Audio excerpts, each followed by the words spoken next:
This podcast is for informational and educational purposes only and is not to be considered medical advice for any particular patient. Clinicians must rely on their own informed clinical judgments when making recommendations for their patients. Patients in need of medical advice should consult their personal healthcare provider.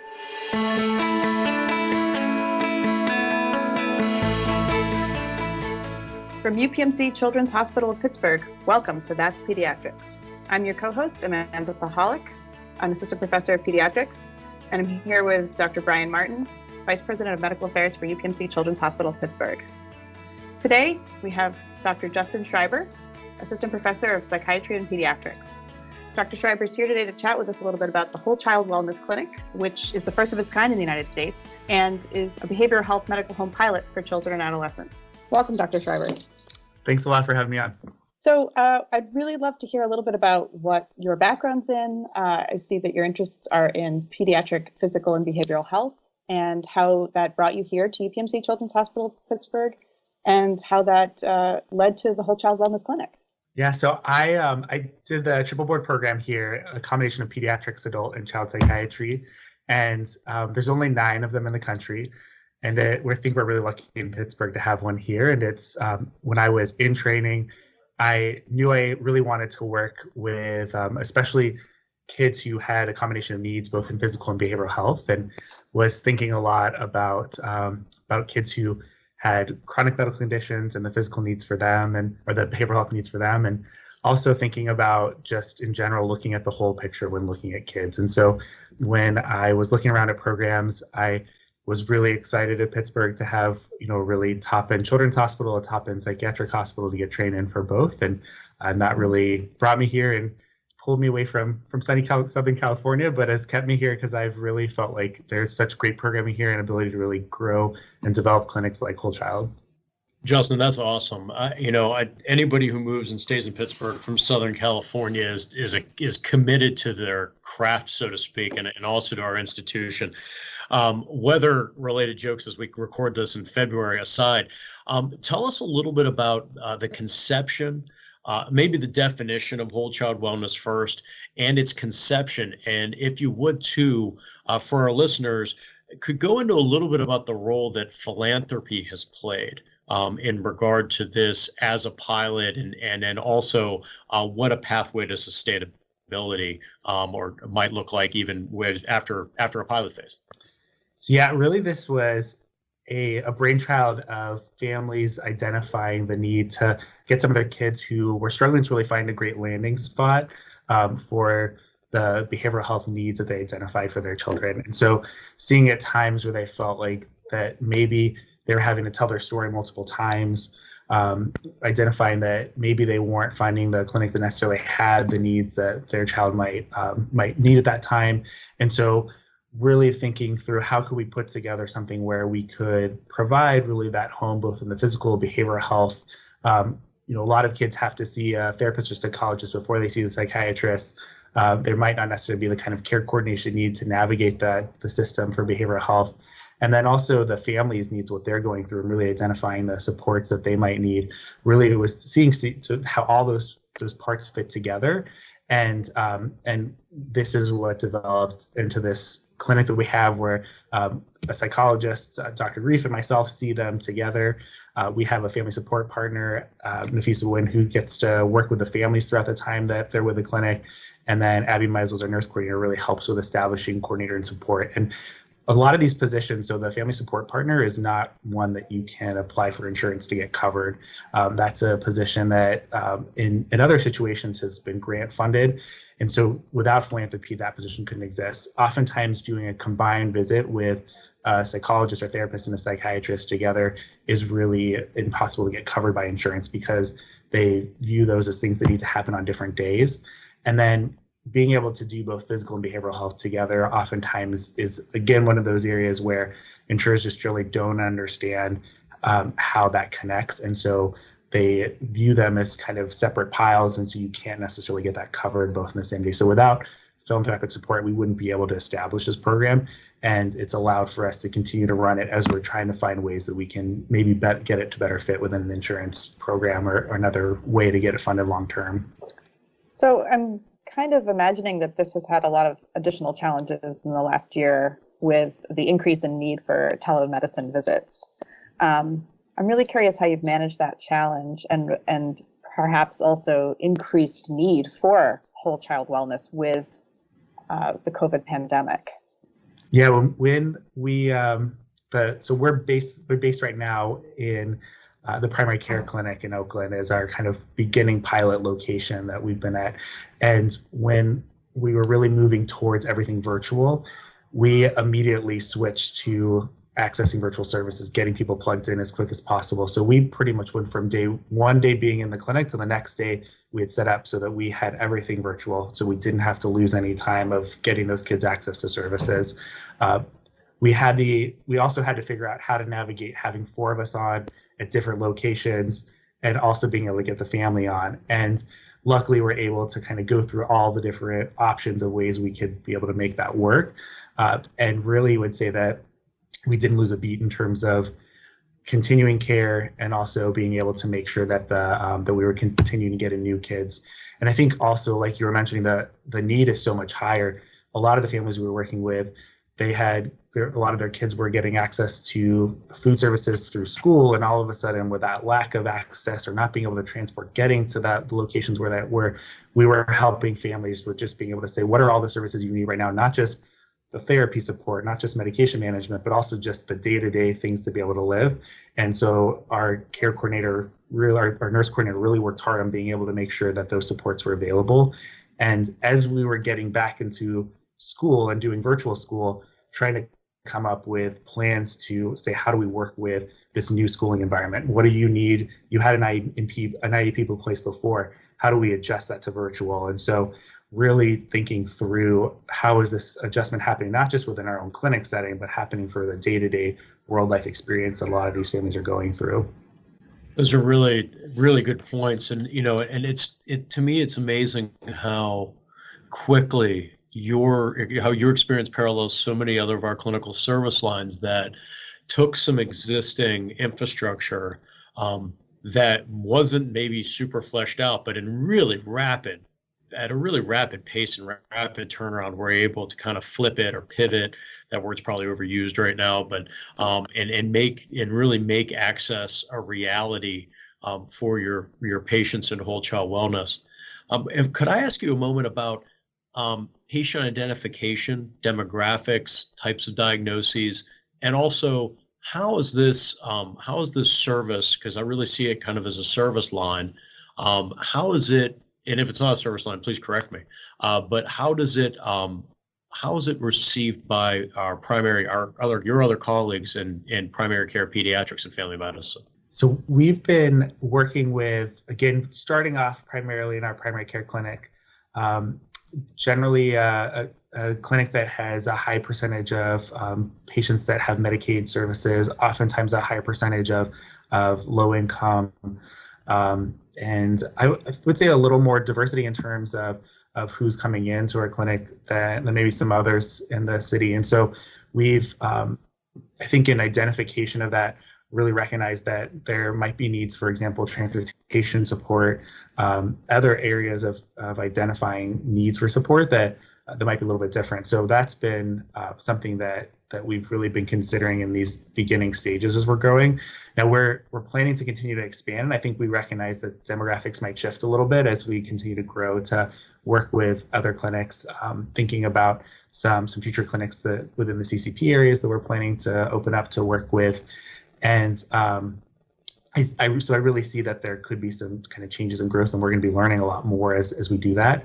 Diagnostically, we've really run into seeing, unfortunately, a lot of kids that have struggled with trauma in multiple different areas, be it direct traumas themselves, exposure to community violence, and or seeing violence within the home, and really how that can change the picture quite a bit in terms of what we're seeing when a kid presents with be it a behavioral concern or difficulty in school. And so that's been, I think, one area where we've identified what might otherwise have been missed is that underlying trauma piece and how that's influencing symptoms. We also see a good amount of difficulties with learning development, developmental disabilities as well, and how that contributes to some underlying behavioral conditions that someone might have. So I think it's been really a combination of factors. And a lot of kids don't come in with just, the kind of traditional just ADHD, nothing else going on. There's a lot of times ADHD with some learning difficulties, some underlying medical difficulties. Thinking about some of our kids that, for example, because of some of these conditions have struggled with being able to manage asthma, have had multiple admissions for that in the past, have been having difficulty with managing, other headaches, other chronic physical problems. And so this all played together into some of the difficulty for continuity of care for them. So in terms of the work with primary care physicians, our practitioners at the primary care clinic, I was just doing some feedback with a lot of them, and we were getting really positive responses of just saying that these are a lot of families that they know needed services. They were trying to figure out where to get them connected, and it's been very helpful to have that service available.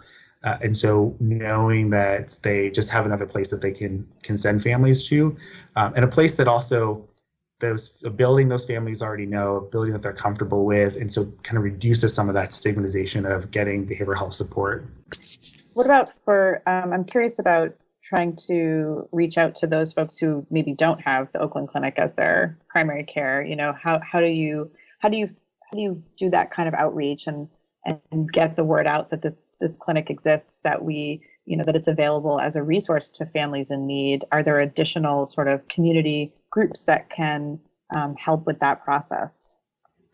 So as we continue to grow past our initial pilot phase and continue to grow to other clinics, then we've already started to kind of work directly with those clinics about being able to make sure that they understand the service we provide, making sure that they are ready for being able to refer kids. And definitely we've already seen there's a lot of excitement about the idea of referring some kids and families that really could use that support. Another part of it is that we have an advisory board that we've developed that works with community contacts. We have pediatricians from some other clinics who are on there. We have connected with people from the working with the schools who are on there. So really being able to get feedback from all those different areas and also really grow the word about what we do. So as we continue to grow and expand, that we have those contacts already established, be it in the community and then within various pediatrics offices. So you mentioned that you're doing this into other CCP groups in the future. Is that one of the goals, is to really sort of have one of these clinics in almost every CCP clinic in the area? Or is that more than is needed, or are there going to be specific hotspots? Yeah, that's a great question. I really view it. I think this is the advantage we have with being in a pilot phase and being in a phase where we are being funded by philanthropy at the moment, is that there's a lot of evaluation as we go. So understanding, is this something where we build and collaborate with services that are there? Is this one where we found that we need to be kind of embedded at that location? And so we're hoping to continue to gain a lot more knowledge and experience as we go. We've been doing a lot of data collection as part of the work that we do to better understand what makes the most sense in terms of how that service looks as we continue to grow beyond this. And so it's a good question to see what that looks like. And I think that it is that advantage, is we're going to be learning a lot as we continue to grow and work with other practices. Justin, can you tell us a little bit about any research directives or anything coming out of this? Is there a research component to Whole Child at this point?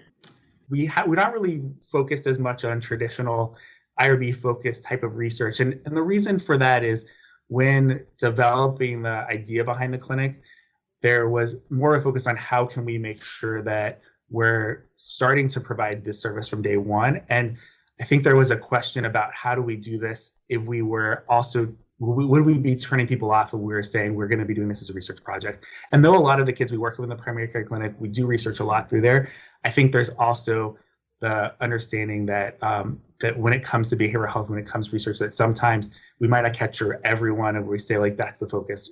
That instead we're saying we're going to provide this new clinical structure, and then as we're going through it, we're collecting data about understanding it, but not necessarily with having a kind of case control option for us to do. I think we're looking more in this in terms of quality improvement and thinking about it in that way, and that's how we're looking through the data, is kind of looking through that more quality improvement type of study. Yeah, I mean, as the basic scientist here, I hear data collection and definitely get excited. So I'm curious, like, what components of the data collection do you feel like are the most important and the most helpful, and how do you see that evolving in the future to continue to improve the clinic and what they're able to provide? Yeah, so when we look at the data, we're really thinking a lot about things like, for example, show rates, because we know that transition from going to your primary care provider to getting to behavioral health sometimes can be difficult to take that next step. So are we able to develop an increased show rate? And then continuity, when people start to come through, are they seeing this as a good service for themselves? Are we also decreasing the need for higher levels of care, getting people into a psychiatric hospital or going to the ER for their asthma needs? Are we able to decrease some of those needs that someone might have? We've been looking also a lot at the kind of, when we talked about diagnoses before. So one of those questions is, when someone comes in, was there this ambiguity or unsure of diagnosis? Were we able to clarify that and move towards treatment quickly? And once we get that treatment, are we seeing any changes in response? So we're doing, I would say, looking at screening tools much more often than you would probably do typically in a clinical setting, just to see if there's also that response. Are we noticing a change in maybe the kind of externalizing behaviors that had been noticed before, internalizing behaviors, and that's been changed significantly since they were seen, in the first start to now 3 months later. That's super cool, Justin. And as the person that they won't let anywhere near the basic science for good reason, I tend to have more of a focus on the operations and the sort of clinical side of things. But an area that I've been long fascinated with are PROMs, or patient-reported outcome measures. Is there a vehicle or a mechanism, maybe tied with tech, that is approachable, where you guys are getting real-time data on outcomes from this endeavor? Yeah, so we do have a survey that the family fills out, and that is done on an iPad, and so it's anonymous for them to fill out when they do it afterwards. And it's kind of nice the way that we generally break up our time with them. There's a time where the parent often has some time to themselves, so they can fill that out. And it's been helpful in identifying kind of what are some of the concerns that brought them in, and then also the expectations they have and what they've seen as they've been a part of the clinic. And we have one, for example, a question that talks about satisfaction, and we have it on a scale of 1 to 10, and we've been pretty much hitting 10 every single time. I will say that the very beginning, we had it on a piece of paper as we were getting it into the iPad, and one person, you notice it'll generally say kind of 1 being the least and 10 being the best, and it says like actually next to that the best, and they actually circled the best instead of even 10. So that felt really good for us to have someone say even above 10. Like a super Likert scale. Exactly. You got the 11. The 11 on a 10. You got the 11. Yeah, the spinal tap recommendation. Well played. Right. So that felt great to see that. That's awesome. That's really fantastic. Well, it's exciting to hear about the Whole Child Wellness Clinic and the services that it's been able to provide to the community. And in particular, I think it's really exciting to hear that this is just the beginning, that this is just the pilot phase, and that the expansion, the future for this could really have a significant impact on child health, not just here, but hopefully more broadly in the future as a model system, right? Absolutely. No, totally agree, Amanda. And Justin, thank you very much for your time. We look forward to, we'll have you back on. We'll put you on the list. We'll have you back on here in a little while and hear some updates about it.